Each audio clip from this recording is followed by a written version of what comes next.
Pacientes deixam de comparecer em horários agendados para consultas e exames no Sistema Público de Saúde. Nos 3 primeiros dias das carretas, por exemplo, a ausência chegou a quase 30%. Nas unidades de saúde, Outubro Rosa trouxe campanhas de prevenção e exames de mamografia. Hoje no estúdio vamos falar sobre reforma política. Mais uma vez, o Congresso atuou em causa própria e a população acompanha tudo de forma passiva. E o Rio Claro Notícias também vai para a cozinha. Hoje vamos mostrar algumas inovações em pratos tradicionais, mas que estão recebendo novas caras e sabores. Fique com a gente, o Rio Claro Notícias começa agora.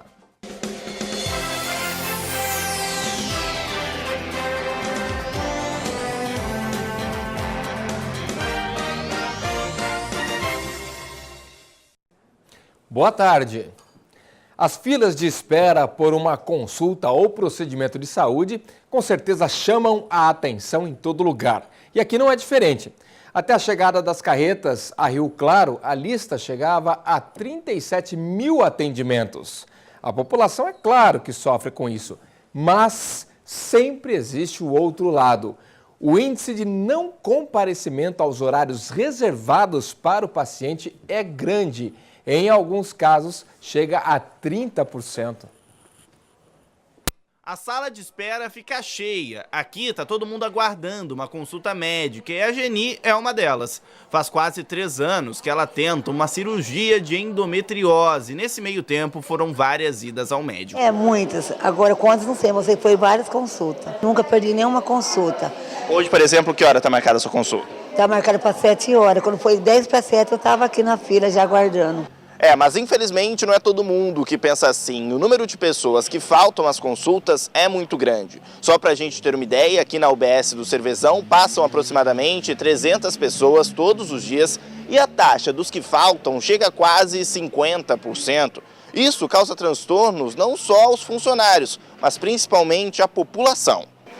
Thalita.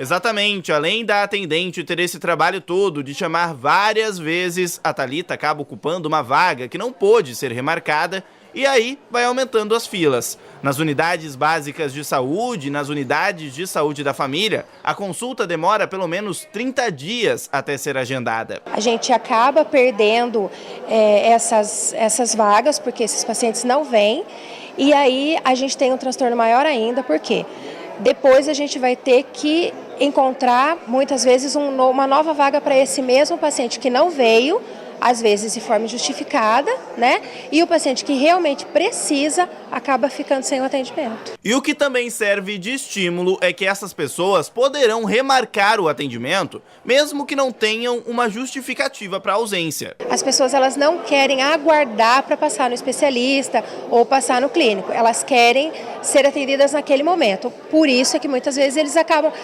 indo até a UPA, né? Inchando também o serviço de emergência do município e a gente acaba ficando com a vaga sem ser utilizada. E não é apenas um problema da atenção básica não, até mesmo do Espaço Mais Saúde, inaugurado em setembro e que tem a meta de atender 30 mil consultas em um ano. Nos 3 primeiros dias, por exemplo, a taxa de ausência foi de 19% nas consultas vasculares, 26% nos preparos de colonoscopia e 30% para as consultas oftalmológicas. E olha que justamente essa é a maior fila de espera. Essas pessoas que faltam, não que elas não tenham mais direito, elas vão ter direito sim, uma nova chance, porém elas vão para o fim da fila. Então eu oriento a população que se receber uma ligação, né, o comparecimento, a guia de comparecimento, que aproveite essa oportunidade. Na verdade, o que precisa mesmo é bom senso, não é? A dona Lourdes não se conforma com quem agenda e não comparece na hora marcada. Aí fica o recado. Mais consciência as pessoas, né? Tem que pensar um pouco, né? A pessoa não está querendo fazer, e por que chega o dia elas falta? O problema maior aí é que o espaço que a pessoa não ocupou poderia ter outro paciente em atendimento. Então está errado, né? Precisa levar esse serviço mais a sério.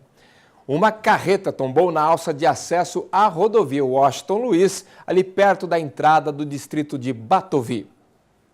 O veículo estava carregado de material para a linha de produção de uma fábrica de balas de Rio Claro. A carreta ficou tombada sobre as duas pistas e a via foi interditada nos dois sentidos, para que outros caminhões da empresa pudessem recuperar a carga. O motorista foi socorrido por uma ambulância da concessionária responsável e encaminhado ao Hospital Santa Filomena.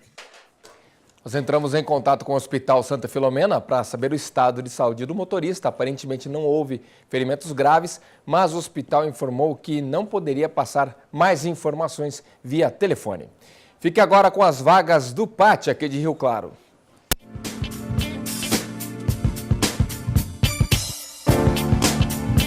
Oportunidade para quem procura uma vaga como assistente de contadoria fiscal, auxiliar de limpeza, cabista, confeiteiro, cozinheiro geral, enfermeiro, fonoaudiólogo e instalador hidráulico. O PAT fica na Avenida 3, número 536, no centro. Quem se interessou precisa levar RG, CPF e carteira de trabalho, com o número do PIS ativo.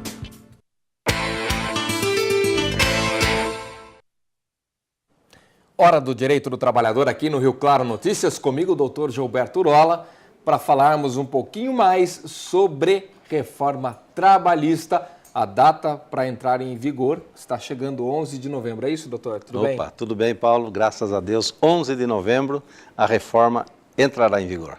Algumas questões, eu acho que dá para... Nós falamos um pouquinho disso já, mas daquela maneira mais geral. Vamos agora tentar esmiuçar um pouquinho mais. Uma das questões que eu acho que mais tem levantado preocupação das pessoas e até um certo desespero para tentar fechar acordo de demissão, alguma coisa assim, é a questão justamente do seguro-desemprego. O seguro-desemprego vai acabar? Não é isso, né? Não. Ele não vai acabar. Simplesmente, com a reforma, surgiu aí a figura e a possibilidade legal de se fazer o acordo para a rescisão do contrato de trabalho. Hoje, quem faz acordo, entre aspas, né? O patrão faz de conta que manda embora, devolve os 40%, devolve o aviso prévio, libera fundo de garantia, libera seguro-desemprego. Só que a partir do dia 11 de novembro, então, a figura do acordo, ela será legalizada. Só que quem sair do serviço por acordo, pede para o patrão, ou o patrão conversa com o empregado, os dois chegam a esse acordo de rescisão contratual, ele vai receber do aviso prévio indenizado, metade. Da multa de 40% do FGTS, metade, só 20%, né? Dos depósitos do FGTS, vai sacar só 80%. E daí? Não terá direito ao seguro-desemprego. Por quê? O seguro-desemprego é para aquele que está desempregado involuntariamente. Quem faz acordo não é involuntariamente, né, estar desempregado. Portanto, a partir de 11 de novembro, quem fizer acordo não terá o seguro-desemprego. Doutor, vou fazer uma pergunta aqui, não é um pouquinho capciosa, mas no sentido, né, do trabalhador, puxãozinho de orelha no trabalhador. Não vai aumentar também o tempo de permanência do trabalhador no emprego? Porque a gente sabe que muitas vezes o profissional ele quer aquele tempinho de seguro-desemprego para dar uma descansada. Isso não existindo, como é que fica? O senhor acha que vai ter essa questão de preciso permanecer mais tempo no emprego? Porque se eu perder, dancei? Porque se fizer o acordo, não terá o seguro. E se o objetivo dele é o seguro-desemprego, de novembro em diante, 11 de novembro, não faça acordo. Espere para ser mandado embora. Para ser mandado embora, que daí tem todos os direitos, né? Sem dúvida nenhuma. O seguro-desemprego vai continuar para aquele que é dispensado sem justa causa, sem problema. Perfeito. Doutor, com relação a essa questão do registro, né? Também é uma preocupação. O pessoal fala muito sobre a questão de começar a surgir a proposta de tornar tudo CNPJ, mais o contrato via empresa para empresa, né? Empresa, corporação e a pessoa que tem o CNPJ, um MEI, por exemplo. Tem esse caminho também, A né? chance vai ser grande de isso aumentar. Né? Muitos trabalhadores, aqueles qualificados, né? Então vai aumentar a possibilidade do patrão chegar e falar, olha, vamos rescindir o contrato, né? Eu vou contratar você, mas não como pessoa física, CPF, vou contratar como pessoa jurídica, CNPJ, e você vai ganhar até mais. E muitas vezes e muitas pessoas vão aceitar isso e vai começar a diminuir o número de empregados, não de trabalhadores, né? De empregados. E as pessoas vão prestar serviço através de contratos de CNPJ para CNPJ, pessoa jurídica com pessoa jurídica. E isso é claro, né? Vai ganhar mais por mês? Vai. Mas não vai ter 13º, não vai ter férias, não vai ter fundo de garantia e assim por diante. Isso é perigoso. Isso é perigoso. É um mau sinal. Vamos lá. Doutor, muito obrigado pela sua participação. Ótimo fim da semana e fim de semana. E na quinta que vem a gente volta com mais informações a respeito da reforma trabalhista. Até lá. Se Deus quiser, até lá. Depois do intervalo, vamos falar sobre a reforma política. Quem está ganhando com isso, será não? E também a Secretaria de Meio Ambiente emitiu um parecer sobre a denúncia de descarte de chorume no aterro sanitário. Os detalhes a gente traz já já, agora são 12h44.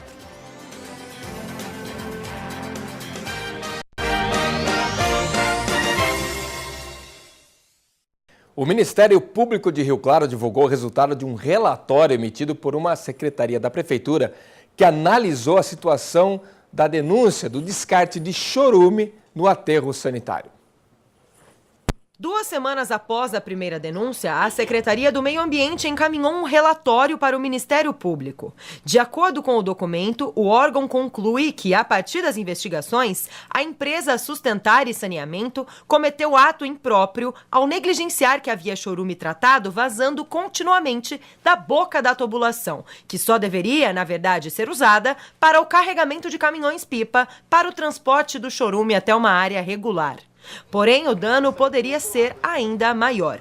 O relatório não descarta o depósito de chorume bruto no local. E esse material percolado era lançado ao solo e pela gravidade e pela topografia do terreno também alcançava o córrego da Servidão, que é um afluente do Corumbataí, que vem a causar todo esse problema à saúde pública. A Secretaria do Meio Ambiente ainda recomenda uma vistoria para verificar se o cano em questão foi consertado, além de uma visita da CETESB para que sejam colhidas amostras de solo.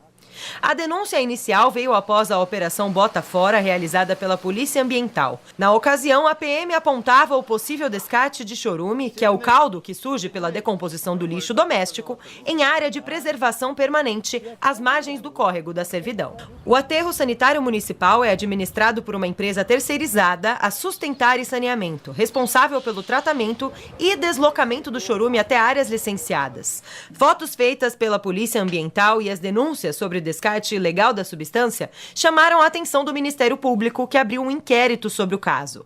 A Câmara dos Vereadores também iniciou uma comissão parlamentar de inquérito para acompanhar a investigação, assim como a Secretaria do Meio Ambiente. A suspeita é que, como a empresa abriu uma rampa dentro de uma área de preservação para encostar o seu caminhão-pipa até a margem do rio, e simultaneamente nós encontramos o rio com uma coloração escura, proveniente de material percolado, nós levantamos a suspeita de que a própria empresa estava depositando clandestinamente esse material proibido no recurso hídrico. O representante da empresa afirmou, na ocasião, que apesar da existência da tubulação que liga o aterro ao córrego da Servidão, ela nunca foi usada e que só será utilizada com a autorização da CETESB. Nós construímos essa tubulação e estamos aguardando a autorização. Ela pediu que não jogasse nada, nós nunca jogamos e estamos aguardando a licença para descarte em corpo d'água. Entramos em contato com a empresa a respeito desse parecer da Secretaria de Meio Ambiente. E, por nota, a Sustentar e Saneamento disse que os documentos encaminhados pelo Ministério Público referem-se ao procedimento administrativo da Secretaria de Meio Ambiente sobre os fatos já noticiados, não acrescentando nenhum dado novo, e que vai se manifestar no prazo que foi assegurado para a defesa. A empresa informou também que apresentará todos os documentos que comprovam a operação adequada do aterro sanitário, espaço que está de portas abertas, segundo a empresa, para vereadores, imprensa, o Executivo e também o Ministério Público, e que não houve qualquer irregularidade no serviço prestado. Vamos de previsão do tempo para esta quinta-feira em Rio Claro e também região.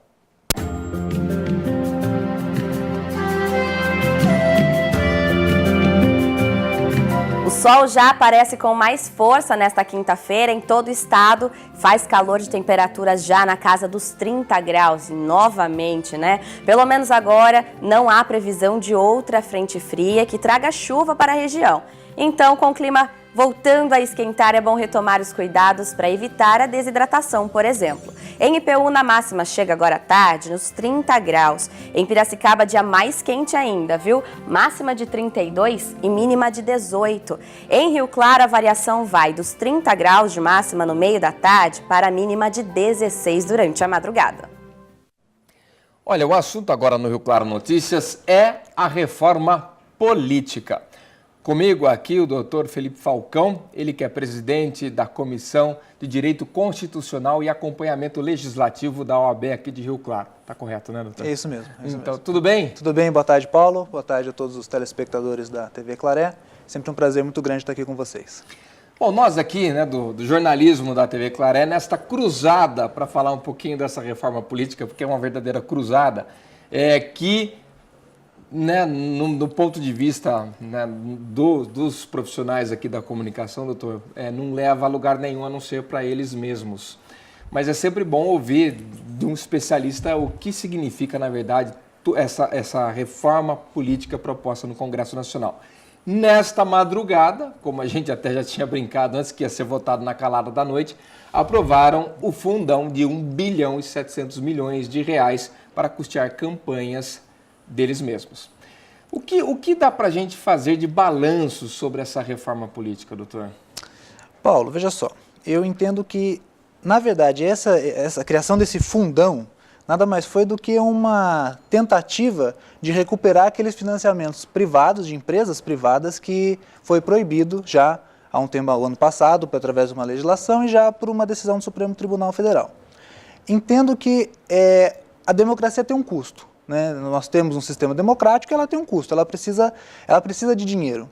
Mas o fundão, esse valor de 1,7 bilhão, né, que está estimado para 2018, não se garante que seja isso, pode ser até mais. Né? Não é teto, fique claro. Não é teto. A reforma política não previu um teto. Ela previu que você vai ter um valor que vai sair dos recursos da União, o orçamento da União, né?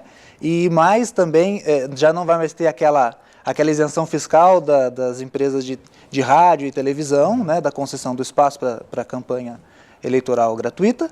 Então, esse dinheiro vai compor este fundo, que pode ser mais do que esse 1,7 bilhão.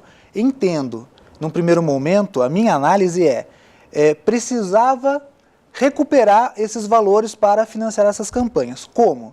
Através de financiamento público, já que o privado foi proibido tanto pela decisão do Supremo Tribunal Federal pela reforma legislativa. O que me chamou a atenção um pouquinho em relação a isso, doutor, foram 2 entrevistas durante a manhã de deputados dizendo, olha, pensa no lado bom, não vai ter caixa 2. Achei engraçada a colocação, e aí até veio um outro deputado e falou, olha, na mesma linha, né? Mas, né, ele falou mais ou menos a mesma coisa. Mas isso não garante também que não possa ter, pode ter. Então, assim, como um grande favor social, a aprovação deste fundão para que não haja um caixa 2, né? Então, olha, estamos salvando a situação do caixa 2. E fica até constrangedor ouvir um negócio desse, assim, né, de um representante. Eu penso que falar dessa forma que está impedindo o caixa 2 é uma grande mentira. A população não a população sabe que isso vai continuar acontecendo, né? Você pode estabelecer, poderia ser aquele primeiro fundo, né, aquele primeiro valor inicial de mais de 3 bilhões, salvo engano, que o caixa 2 continuaria existindo. Vai continuar existindo, e a diferença é que agora nós temos recursos públicos para poder financiar as campanhas políticas. Não vejo que esse caixa 2 vai sair do Brasil, vai sair da realidade política brasileira tão cedo. Com relação à reforma política em si, vamos agora partir, esse assunto já está super discutido aí do fundo público para financiar a campanha. Mas o que realmente essa reforma política, no seu ponto de vista, teria que trazer e passou longe? Já se falou em redução do número de partidos, são 35 legendas hoje no Brasil. Já se falou também do mandato, não ser um mandato, os deputados, por exemplo, ficarem 8 anos, né, 2 eleições e depois ter uma renovação necessária. Do teu ponto de vista, doutor, o que faltou, que teria que ser primordial para uma mudança política no Brasil? Bom, Paulo, inicialmente eu sou muito crítico com a ideia de pensar que uma mudança legislativa vai trazer mudanças substanciais na nossa experiência cultural, na nossa experiência constitucional e na nossa experiência política. Eu entendo que tudo isso tem que passar por uma situação antes de transformação social. Então, não adianta nada nós colocarmos aqui uma situação, alguns pontos da reforma política e imaginar que a simples alteração legislativa vai mudar. Então, você falou a respeito dos partidos políticos, né, que não teve redução. Não teve redução, né, mas criou-se uma cláusula de barreira que se você não atingir um mínimo de um percentual de votos, você não vai ter acesso ao fundo partidário e nem à televisão e à rádio gratuitamente. Então, assim, isso já é uma forma de você cortar os partidos. 14 se enquadram nisso, né? 14 se enquadram nisso. E a proposta de emenda, a PEC 97, que também foi aprovada agora, acho que nessa madrugada, ela prevê uma gradação, né? Então, 2018 você tem um percentual que tem que ser atingido, 2022, 2026 e em 2030, por exemplo, para o partido ter acesso a esse fundo partidário e as televisões, a rádio e tudo mais, ele tem que ter no mínimo 3% dos votos válidos, ou então 15 deputados eleitos na Câmara dos Deputados. Quer dizer, vira um círculo vicioso. Se você tem representatividade, tem acesso aos recursos. Se você não tem acesso aos recursos, você não tem representatividade. Então, para responder a sua pergunta, o que falta nessa reforma política, eu penso que nós poderíamos avaliar, primeiro ponto, a questão de limitação de prazo, de limitação de mandatos, para que você tenha uma renovação. Mas, já te adianto, eu não sei se isso seria um fator substancial para você mudar a cultura política do Brasil. Mas a questão de você impedir que essa profissionalização do político se instaure seria algo interessante. Penso também, não sou contra as remunerações dos políticos, mas nós vimos aí no site, no portal Transparência, o quanto custa a Câmara dos Deputados, quanto custa ao Senado, quanto custa a federação, né? Esse sistema federativo, o bicameralismo, quanto isso custa para o Brasil? Custa muito caro. E aí nós temos que pensar, como que isso volta para a população?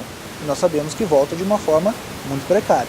Então, assim, a análise, no primeiro momento, penso que limitar o período talvez seria interessante, porque você evita essa profissionalização do político.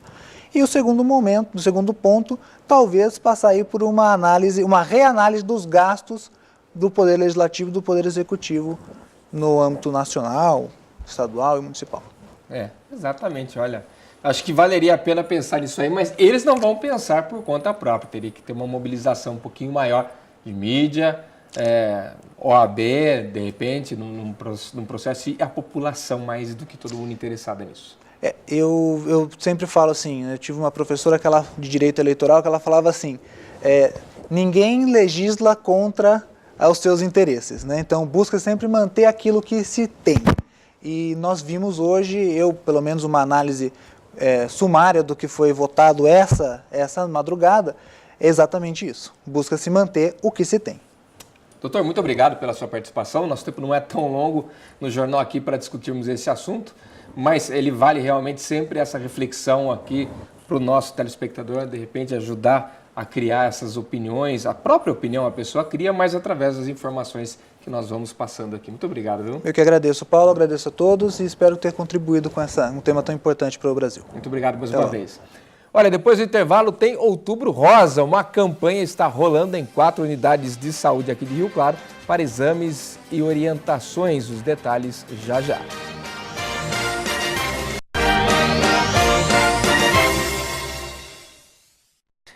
Vamos de Outubro Rosa. Uma campanha está rolando em unidades de saúde aqui de Rio Claro para exames e orientações. Por aqui a regra é uma só: tudo rosa. Desde as bexigas árvores, borboletas, lembrancinhas até a pipoca. Tudo pensado na conscientização e prevenção do câncer de mama.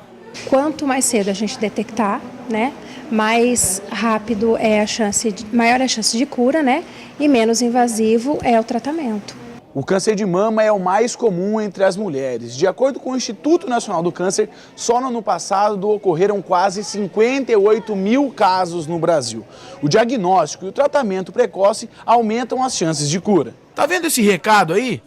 Tem a ver com a prática do autoexame, um dos métodos mais indicados às mulheres e que, junto com a mamografia, identificam o tumor, que é o segundo tipo mais maligno e incidente entre as brasileiras. Mulheres acima de 50 anos, elas têm preferência na coleta, né, na mamografia, mas nada impede que uma mulher que tem um histórico familiar ou uma mulher que tem uma nodulação na mama possa fazer essa mamografia antes dos 50 anos de idade. Também há exames de Papa Nicolau. A normativa que a gente tem é que o Papa Nicolau seja preferencialmente colhido em mulheres de 24, né, a 59 anos de idade.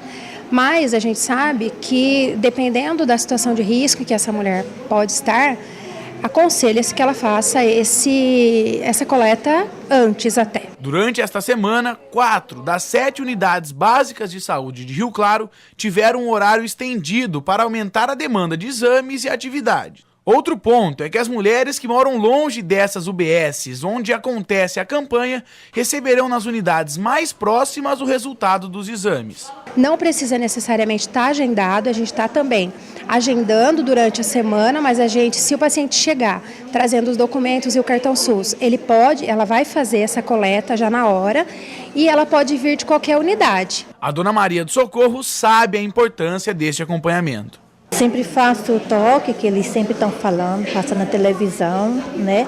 E ontem, quando eu vim aqui, a moça tornou falar para mim, que era para sempre fazer, fez a demonstração e é muito bom, né? A campanha acontece até amanhã nas unidades de saúde da Vila Cristina, Cervezão, Wenzel e Avenida 29, das 4 da tarde às 7 horas da noite. Hoje, programas de TV, né, tem só alguns dedicados exclusivamente para a culinária, estão trazendo e atraindo cada vez mais adeptos à cozinha gourmet. E é interessante pensar que ingredientes, produtos tradicionais, que sempre tiveram aquela marca registrada de aparência e sabor, estejam recebendo novas caras, novos ingredientes, novas tendências, como é o caso de 2 pratos que vamos mostrar nesta reportagem. Salgadinhos são parte essencial de toda a festa e a paixão nacional é a coxinha. Não importa se é criança ou adulto, ninguém resiste à delícia. E a receita é simples, uma massa recheada com frango desfiado temperadinho e, para finalizar, bem frita.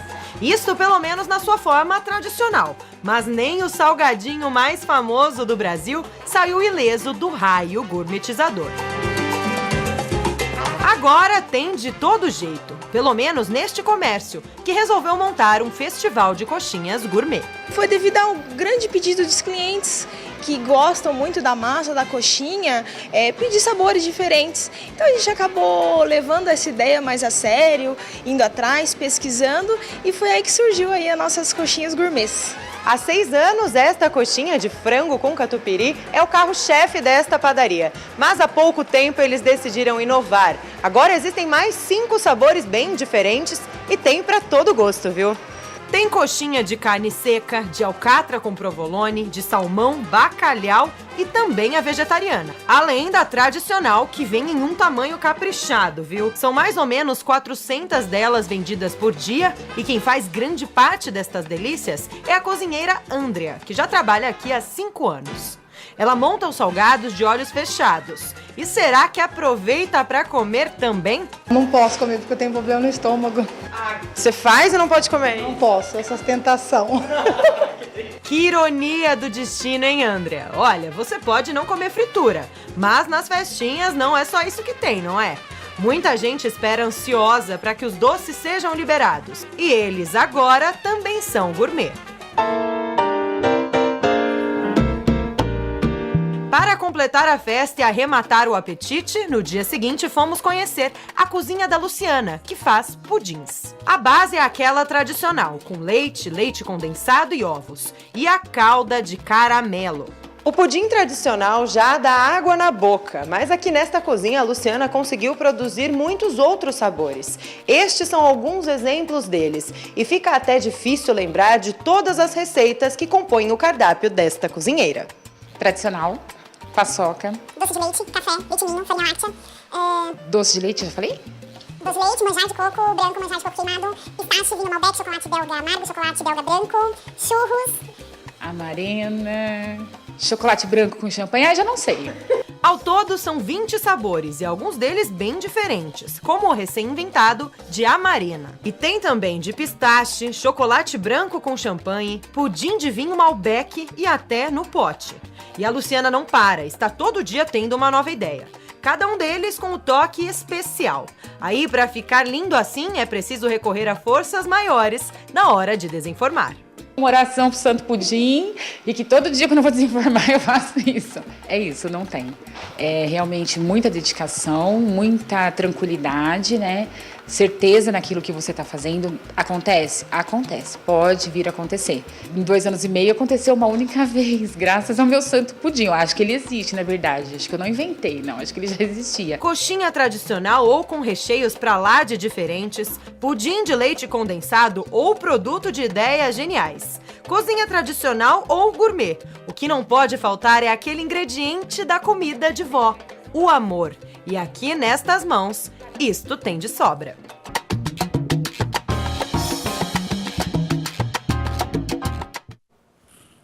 Horário bom para ver essa matéria, né? Rio Claro Notícias fica por aqui. Samir está chegando aí no vestiário com o Jogo Rápido. E amanhã, que já é sexta-feira, tem Acorda a partir das 7h30 da manhã. E eu, é claro, espero por você. Até lá.